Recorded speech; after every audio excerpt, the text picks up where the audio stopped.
When I left Sebastian in Morocco, I had intended to return directly to Paris. But the business of his allowance meant that I had to travel to London to see Bridie.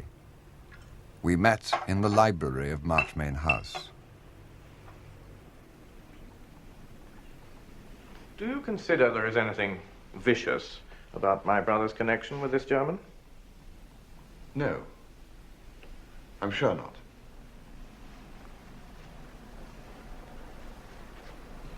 It's simply a case of two waifs coming together.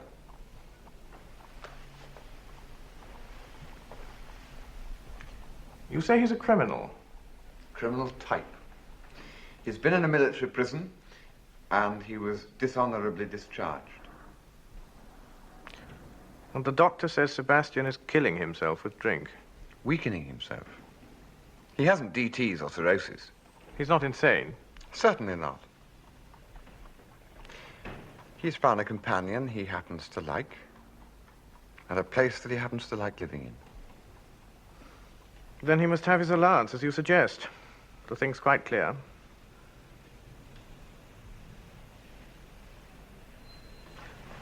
Would you like to paint this house? My father wants it done for a record, to be kept at Brideshead. One picture of the front, one of the back, from the park, one of the staircase, one of the large drawing room, 4 small oils. I don't know any painters. Julia says you specialize in architecture. Yes. I should like to very much. You know they're pulling it down. My father's selling it. They're going to put up a block of flats here. They're keeping the name. We can't stop them, apparently. What a very sad thing. Well, of course, I'm sorry. But do you think it good architecturally? It's one of the most beautiful houses I know. Can't see it. I've always thought it rather ugly. Perhaps your pictures will make me see it differently.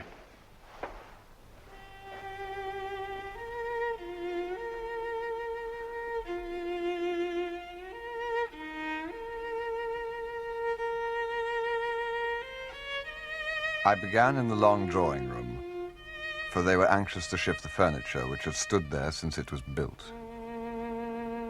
I set out the perspective in pencil, but held back from the painting, like a diver on the water's edge. Once in, I found myself buoyed and exhilarated. I was normally a slow and deliberate painter. That afternoon and all next day and the day after, I worked fast. I could do nothing wrong. At the end of each passage, I paused, tense, afraid to start the next, fearing like a gambler that luck must turn and the pile be lost. But bit by bit, minute by minute, the thing came into being. There were no difficulties. The intricate multiplicity of light and color became a whole. Each brushstroke, as soon as it was complete, seemed to have been there always.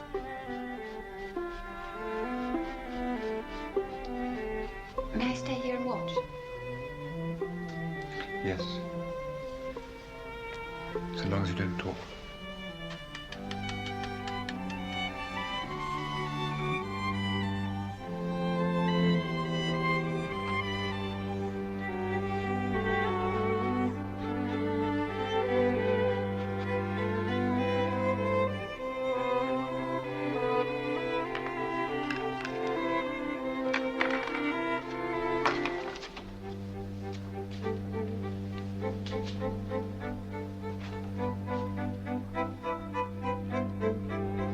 This was my first commission.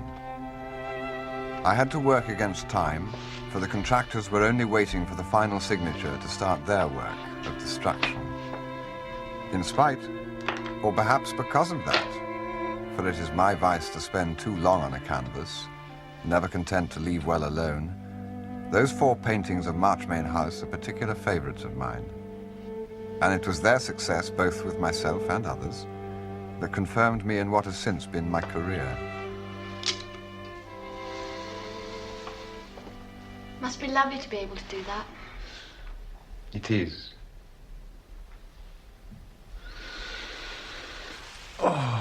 tired. I bet you are.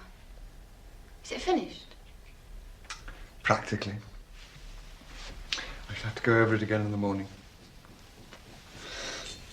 Do you know it's almost dinner time? There's no one here to cook anything now. I only came up today. I didn't realize how far the decay had gone.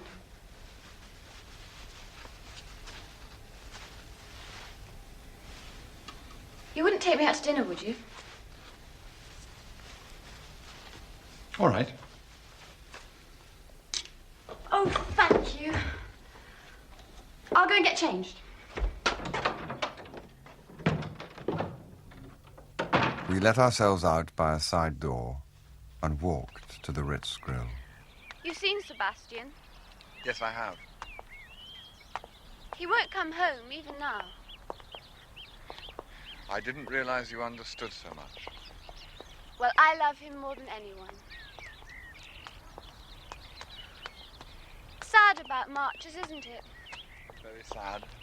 Do you know they're going to build a block of flats? And that Rex wants to take what he calls a penthouse at the top? Isn't that like him? Poor Julia. That was too much for her. He couldn't understand it at all. He thought that she'd like to keep up with the old home.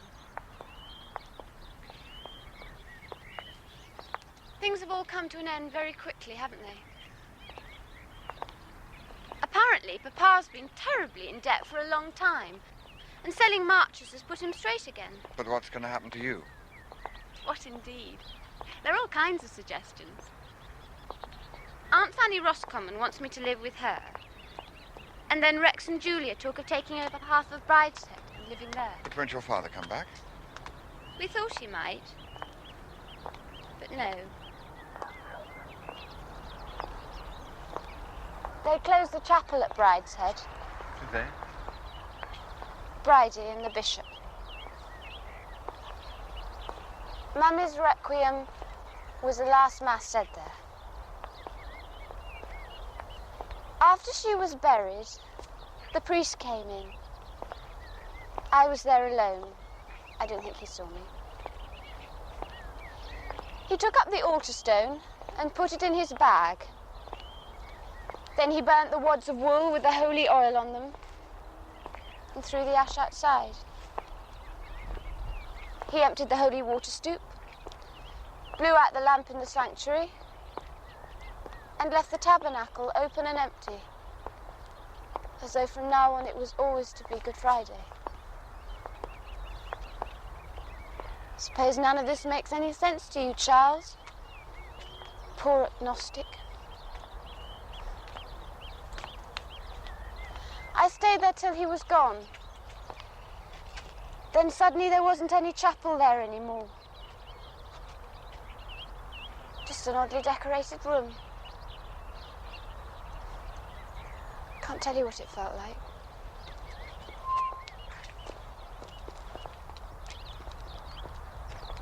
You've never been to Tenebrae, I suppose? No. Well, if you had, you would know how the Jews feel about their temple. Quomodo sedat sola cavitas. It's the most beautiful chant. You ought to go there once just to hear it. Are you still trying to convert me, Cordelia? No, that's all over too. Do you know what Papa said when he became a Catholic? Mummy told me once. He said, "You have brought back my family to the faith of their ancestors." Pompous, you know. Takes people in different ways. Anyhow, the family haven't been very constant, have they? There's him gone, Sebastian gone, Julia gone. But God won't make them go for long, you know. I wonder if you remember the story that Mummy read us the evening Sebastian first got drunk. I mean that bad evening. With Father Brown? Yes.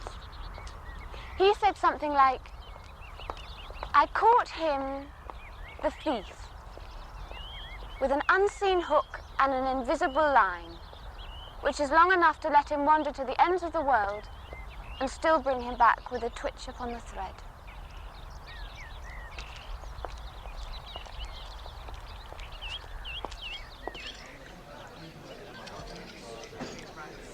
first time I've ever been taken out to dinner alone at a restaurant.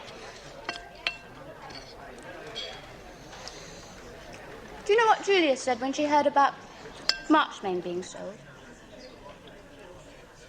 She said, poor Cordelia won't have a coming-out ball here after all. It's the thing we used to talk about, like me being her bridesmaid. That didn't come off either. When Julia had her ball, I was allowed down for an hour to sit in the corner with Aunt Fanny. And she said to me, in 6 years' time, you'll have all this.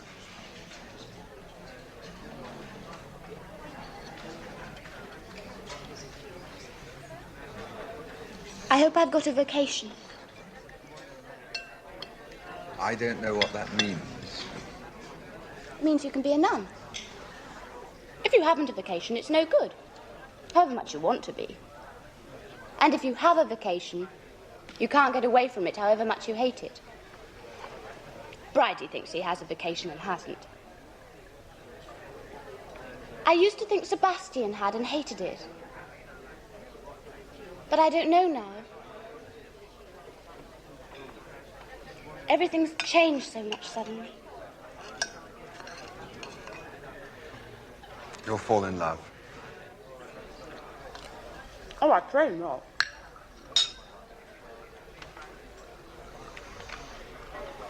I say, do you think I could have another one of those scrumptious meringues?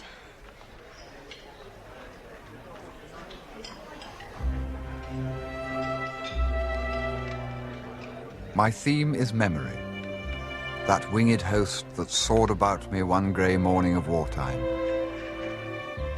These memories, which are my life, for we possess nothing certainly except the past, were always with me. For nearly 10 dead years after that evening with Cordelia, I was borne along a road outwardly full of change and incident, but never during that time, except sometimes in my painting, did I come alive as I had been during the time of my friendship with Sebastian. I became an architectural painter. But as the years passed, I began to mourn the loss of something I had known in the drawing room of Marchmain House.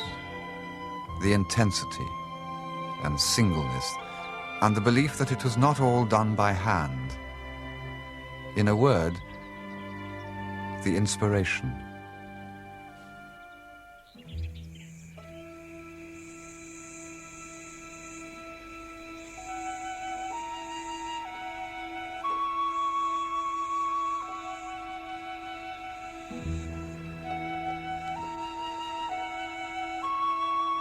In quest of this fading light, I went abroad, traveling by slow but not easy stages through Mexico and Central America. There, in great labor, sickness, and occasionally in some danger, I made the first drawings for Riders Latin America.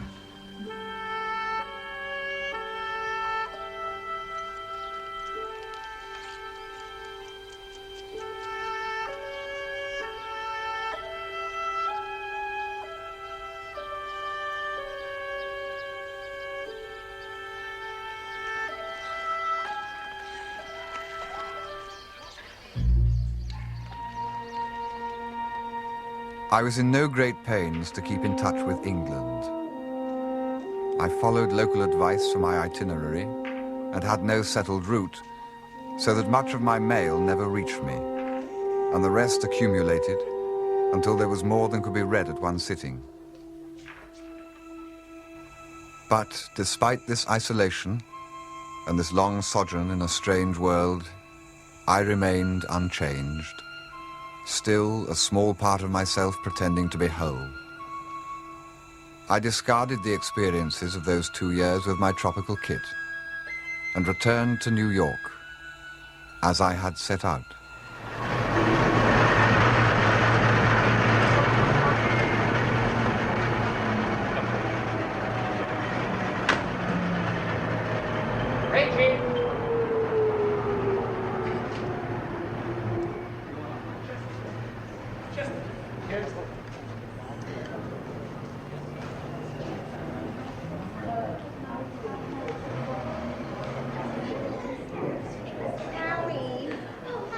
Can't even read your stuff now, Amy.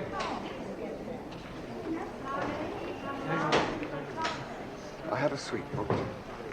The name is Ryder. Yes, sir. Has my wife arrived yet? 6, 4, 6, and 7. Mr. and Mrs. Charles Ryder. Your wife has checked in, sir. Would you care to sign the register, please?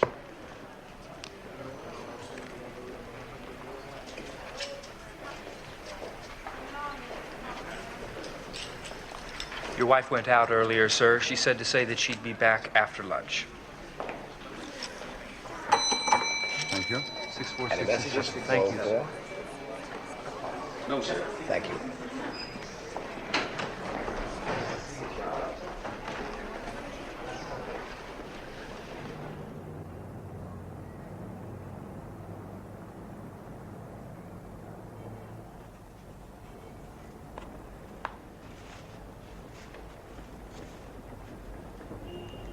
Thank you, sir. Good night. Good night.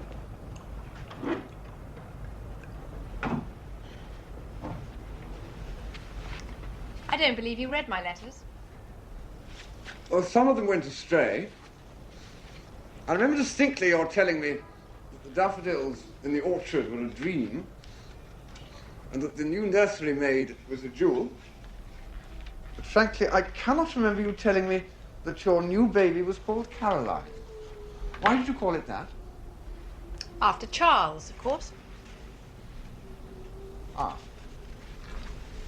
I made Bertha Van Holt godmother. I thought she was safe for a good present. What do you think she gave? Bertha Van Holt is a well-known trap. What? A 15-shilling book token.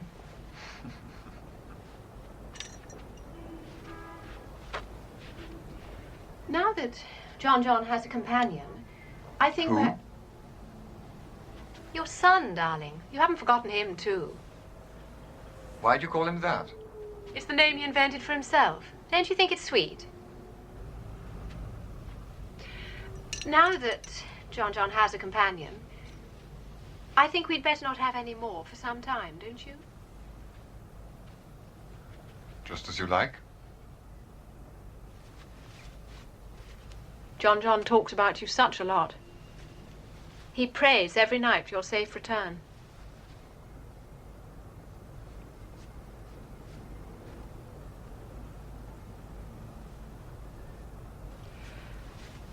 I hope you admire my self-restraint.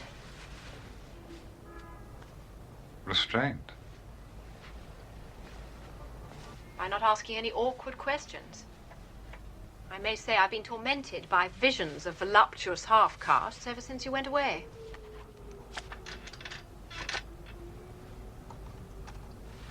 I determined not to ask.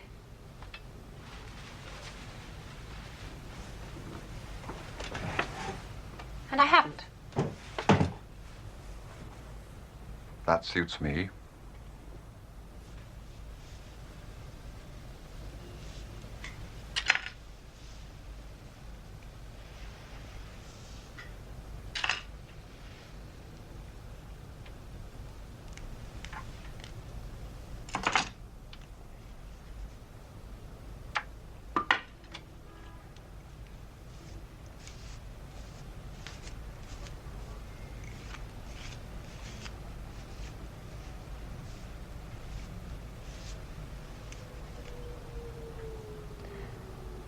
Shall I put my face to bed? No. Not just yet. I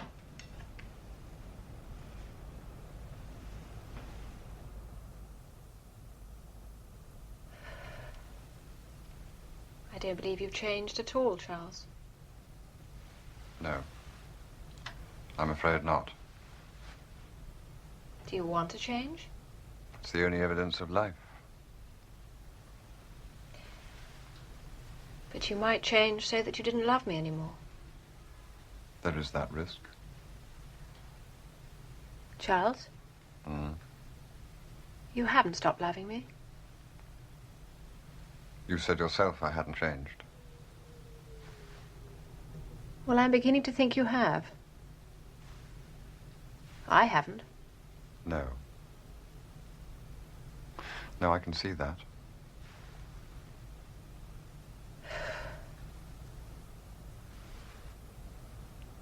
Were you at all frightened of meeting me today?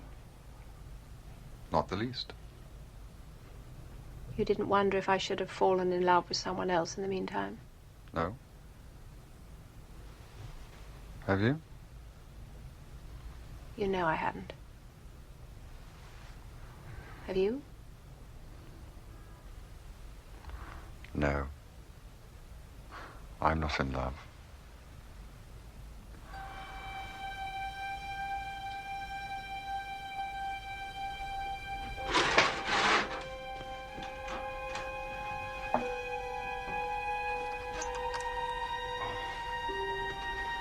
Bloody central heating.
Lights out?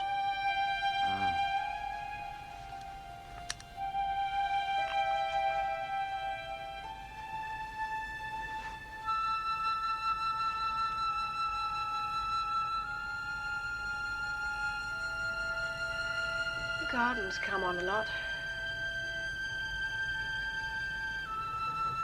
Box hedges you planted grew 5 inches last year.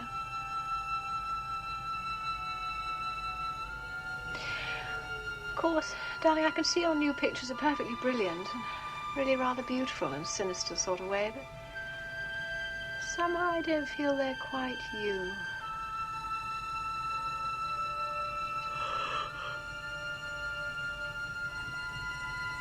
We've got a first-class cook at the moment. You'll be really impressed.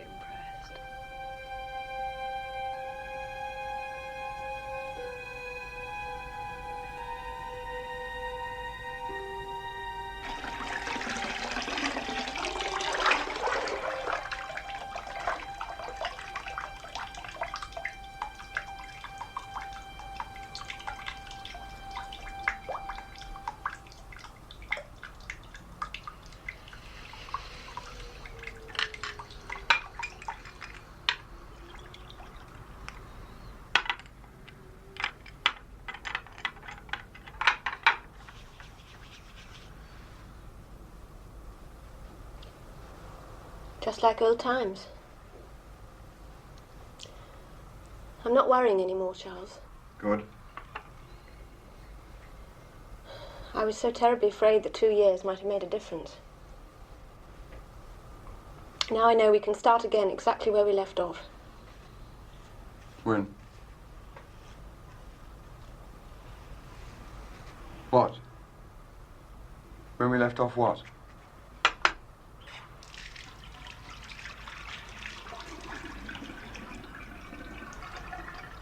When you went away, of course.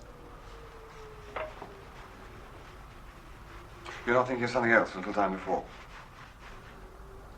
Oh, Charles, that's old history. It was nothing.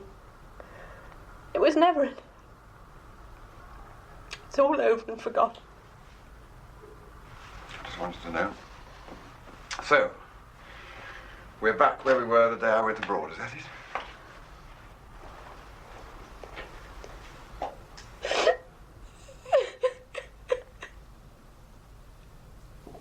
So we started that day exactly where we left off 2 years before, with my wife in tears.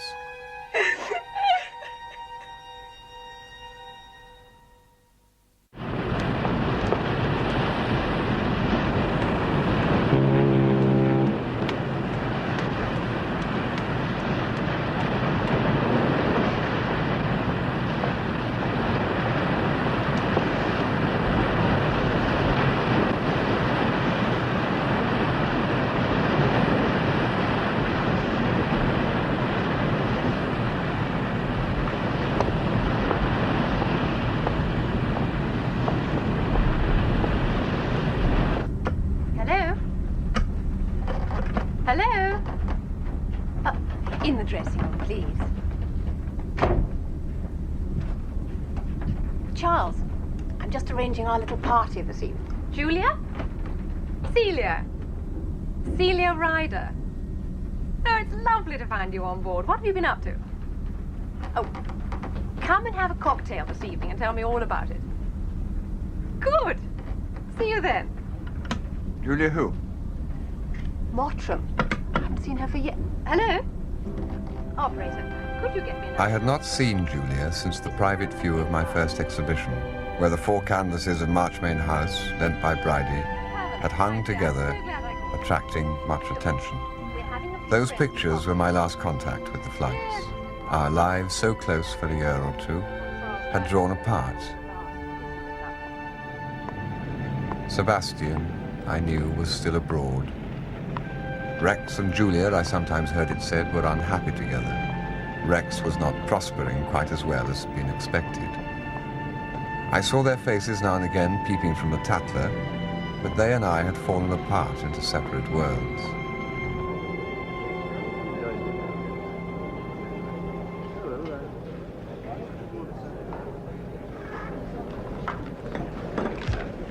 Can I get you anything, sir? Whiskey soda, no ice. Oh, I'm sorry, sir. All the soda's iced. Is the water iced? Oh, yes, sir. That'll do.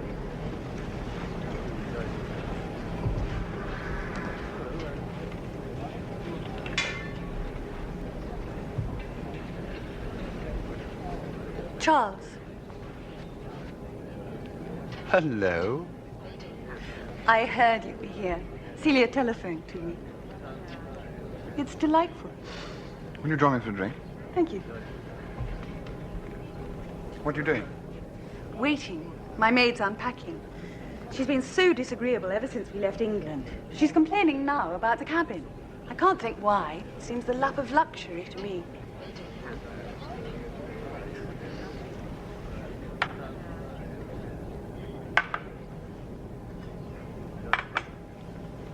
He brought 2 jugs, one of iced water, the other of boiling water. I mixed them to the right temperature. Remember, that's how you take it, sir. Thank you. What can I get for you, madam? Oh, a hot chocolate. Very good, madam. I never see you now. I never see anyone I like. I can't think why. What have you been doing in America? Don't you know? I'll tell you about it sometime. I've been a mug. I thought I was in love with someone, but it didn't quite work out that way. What about you, Charles? What have you been up to? Oh, I've just been painting. Trying different styles. I'm just back from a trip. Where have you been? Mexico, Central America. Quite away from anywhere. I felt I needed a change of scene. I was getting stale. It sounds thrilling. I'm longing to see the pictures. Celia wanted me to unpack them and stick them around the cabin for her cocktail party, but I couldn't do that. No. Is Celia as pretty as ever? I always thought she had the most delicious looks of any girl in our year. She hasn't changed. You have, Charles. So lean and grim. Not at all the pretty boy Sebastian brought home with him. Harder, too. And you're softer. Yes, I think so. And more patient now. And sadder, too. Oh, yes, much sadder.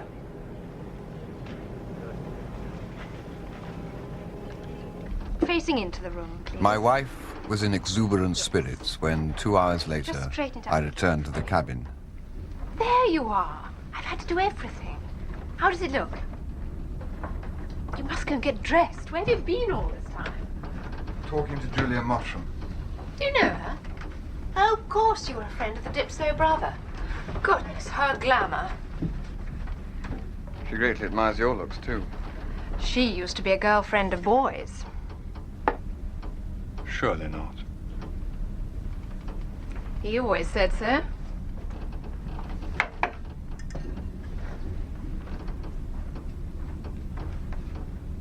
Have you considered how your guests are going to eat this caviar? I have. It's insoluble. I suppose there's always this. Oh, anyway, people always find ways of eating things at parties. Do you remember we once ate potted shrimps with a paper knife? Did we? Darling, it was the night you popped the question. As I remember it, you popped. Well, the night we got engaged. Well, you haven't said what you think about the arrangements. It's a cinema actor's dream. Cinema actors, that's what I want to talk about. Charles, I've been thinking. I do believe you're absolutely cut out to be a set designer for the cinema. I've invited 2 very important Americans, real Hollywood magnets. Now, do promise you'll be sensible and talk to them. Ah, here is Father Christmas. Oh, dear Lady Celia. Is everything all right, We ma'am? were just in raptures over your swan. If you put on your warmest clothes and come on an expedition with me to the cold storage, I could show you a whole Noah's Ark full of such objects. The toast for the caviar will be along shortly. They're keeping it hot. Toast? Do you hear that, Charles? Toast!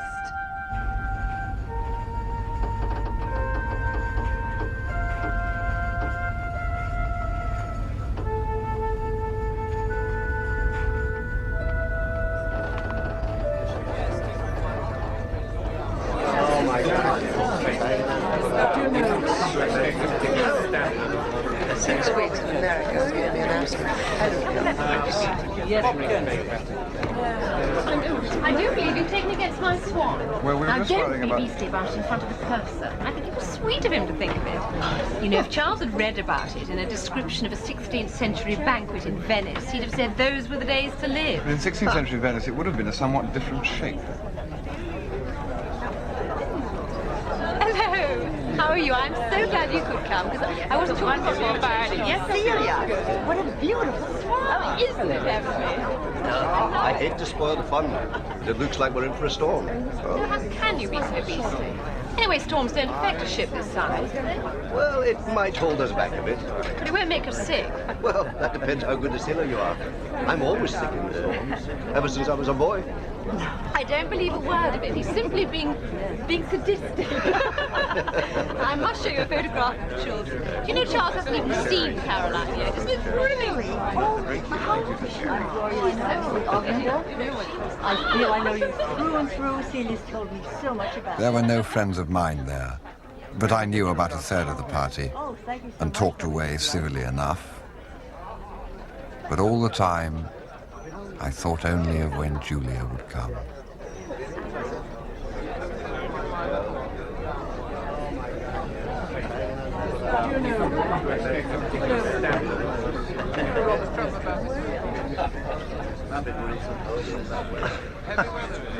Been waiting to do that for a long time. Bet you don't know how many drops in a minute. I do. I've counted. I've no idea. Well, guess. Look, a tenner if you get it wrong, and half a dollar if you get it right. That's fair, isn't it? 3. Cool. You're a sharp chap, aren't you? You've been counting too, haven't you? Tell me, how do you work this one out? I'm an Englishman, born and bred. This is my first time on the Atlantic. You flew out? No. Came around the world the other way and crossed the Pacific. You are a sharp chap, no mistake. I made quite a bit out of arguing on that topic. Well, I better skedaddle. No. Tundo.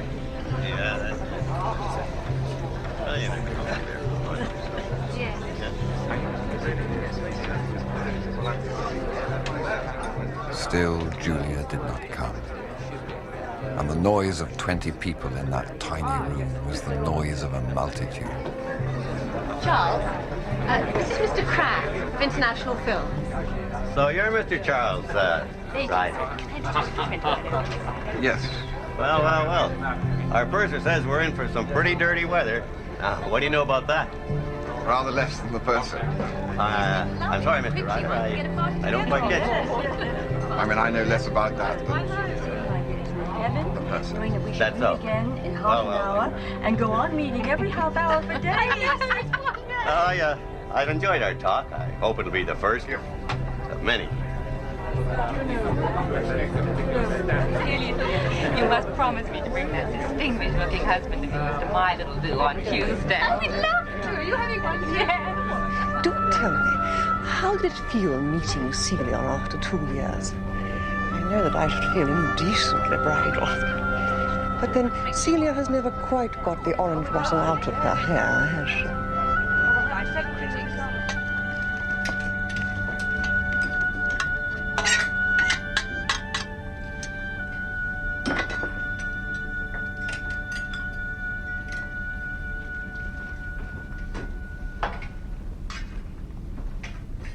Julia never came. No, she telephoned.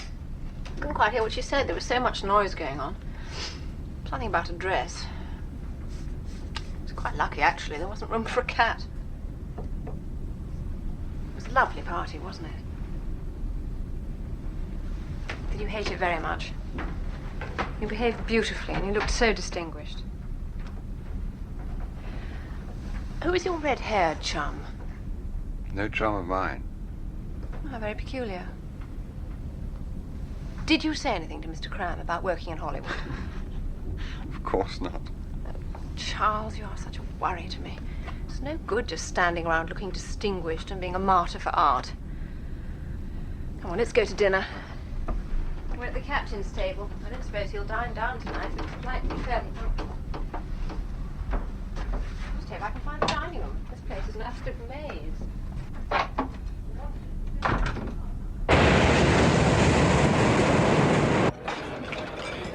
We were a gruesome circle at dinner. Even my wife's high social spirit faltered. Wherever Celia is, you'll find she knows all the significant people. I miss her. My beastly maid totally disappeared with every frock I had. Ah, yes, yes. I've made it my aim to reconcile all manifestos of so-called communism. There's no fundamental diversity in their ideologies. It's a matter of personalities, Mr. Ryder. And what personality is put asunder, personalities may unite. Of course. What I understood you to say, Lady Celia, that you were unacquainted with it. No, I meant he was like Captain Fowler. Ah, I begin to comprehend. He impersonated this friend of yours in order to come to your party. No, Captain Fowler is simply a comic character in an English paper. You know, like your Popeye. To recapitulate, an imposter came to your party, and you admitted him because of a fancied resemblance to a fictitious character in a cartoon. Yes, I suppose that was it, really. Not words. Do you not agree, Mr. Ryder? Yes. I mean, what are words? What indeed? My mind reeled. After the months of solitude, this was too much. I felt like Lear on the heath, like the Duchess of Malfi bayed by madmen. I summoned cataracts and hurricanes, and as if by conjury, the call was immediately answered.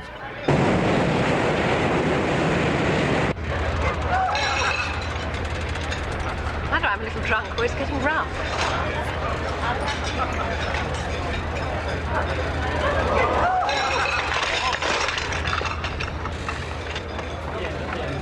This is where I say good night to you all.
Like King Lear. Only each of us is all three of them. What can you mean? Lear, Kent, Fool. Oh, dear, it's like that agonizing foul enough conversation over again. Don't try and explain. I'm not sure that I could. Well, we've set a fine example of British phlegm, but I think I've taken all I can. This is making my head ache, and I'm tired anyway. I'm going to bed. Are you coming, Julia? Yes.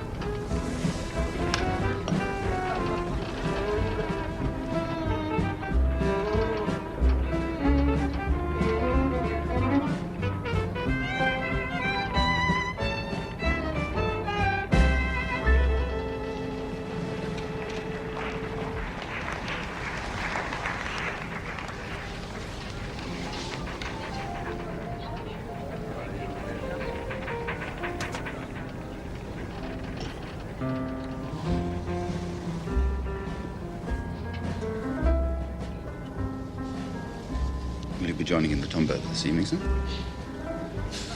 No. No, thank you. But if somebody could bring me some more brandy.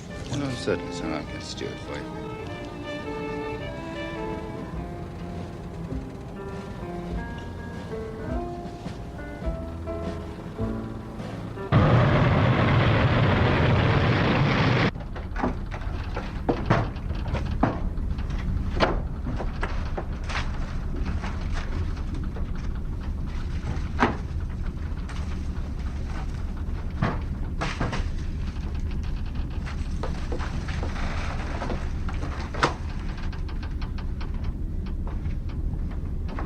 Charles, is that you?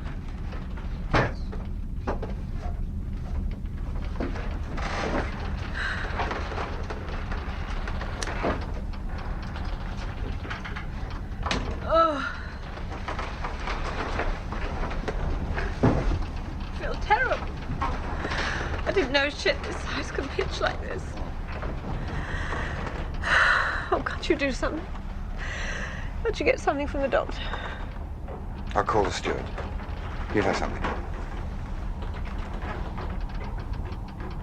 Look, why don't I sleep next door? Then I won't disturb you.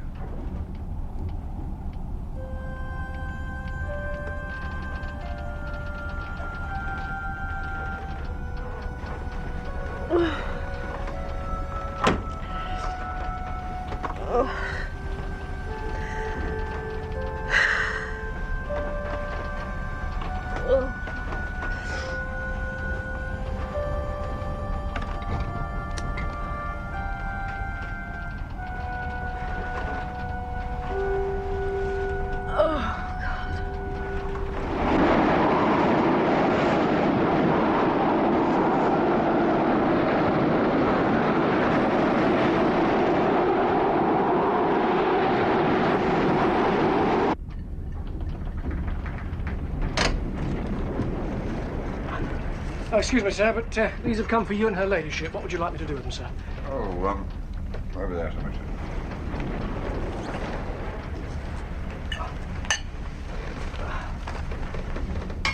What news of the storm?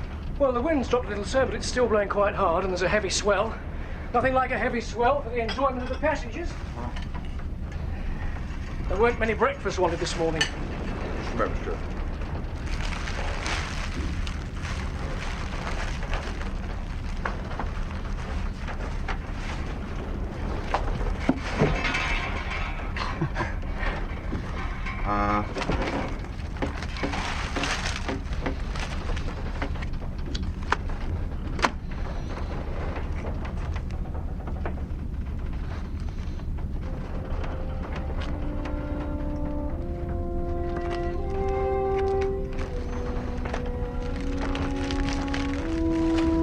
Have these delivered to Lady Julia Mottram's cabin? Certainly, sir. And steward, would you ask the barber to call? Very good, sir.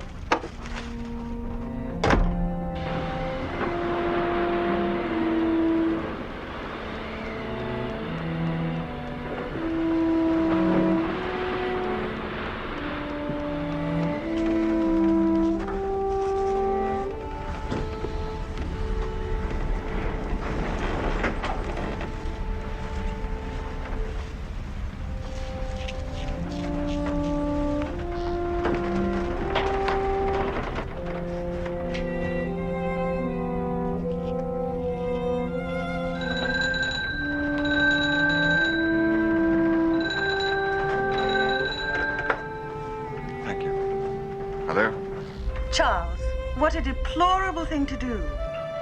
How unlike you. Don't you like them? What can I do with roses on a day like this? Smell them.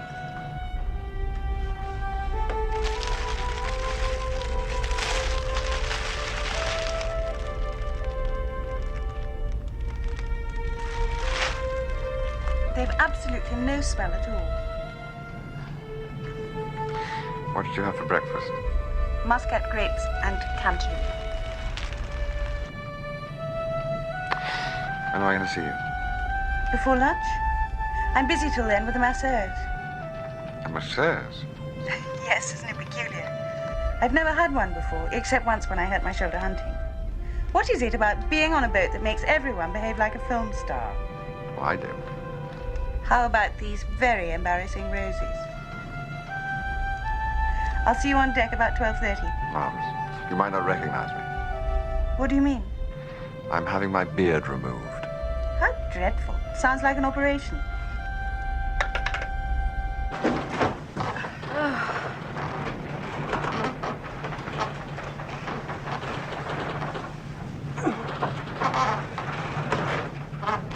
Can I come in? I thought these might cheer you up.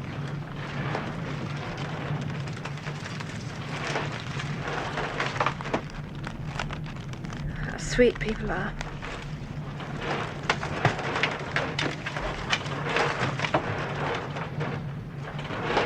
I take it you're not going to get up.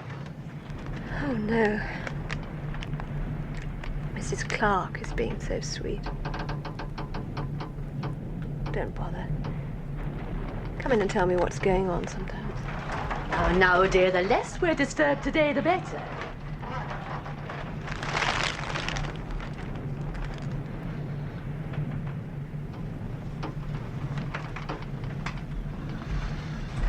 Charles? Your beard. Yes, I know. Oh, what a pity. I thought it looked so distinguished.